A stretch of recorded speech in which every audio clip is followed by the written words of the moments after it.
Бала күнімде беймаза болдым. Сұрақтарым таусылмаушы еді. Әкемнің қасынан шықпайтынмын. Ол мені әр нәрсеге баулайтын. Әкем үнемі үйдің тірлігіне «Мынаны көрістейін бе, немесе сен мұндайды көріп пе ең?» деген сөздермен еліктіретін.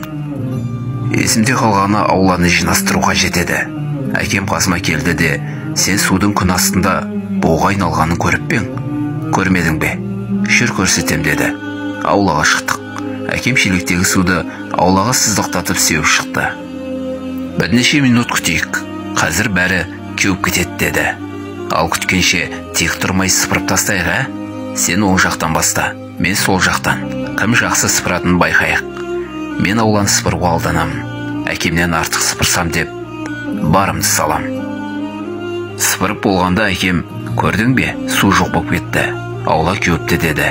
Айналама қарасам, арасында аула кеуіп қапты. Бірде әпкем екеуміздің қасымызға келді. «Аналарыңның саңырауқұлақты тіс жұтқасымен тазалағанын көрдіңдер ме?» Біз басымызды шайқадық.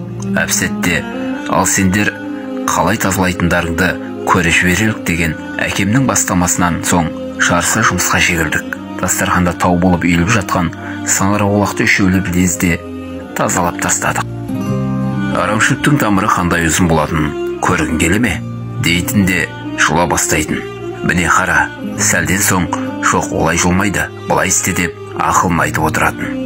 Содан мен жанталасып білек сыбана кірісемін. Бақшаның арамшөбін тек шұлып тастағанымды байқамай қалам. Есейген кезде әкемнің бұл айлакерлігін 10 жасымда түсініп қойғанымды айтып бір күліп алған ек. Уақыт зымырап өтіп жатты. Кейін 20 жасымда әкем мені басқа шалдайтын болды. «Ал сен өміріңде қызы әкесіне дүкеннен барып квас әкелген көрдің бе?»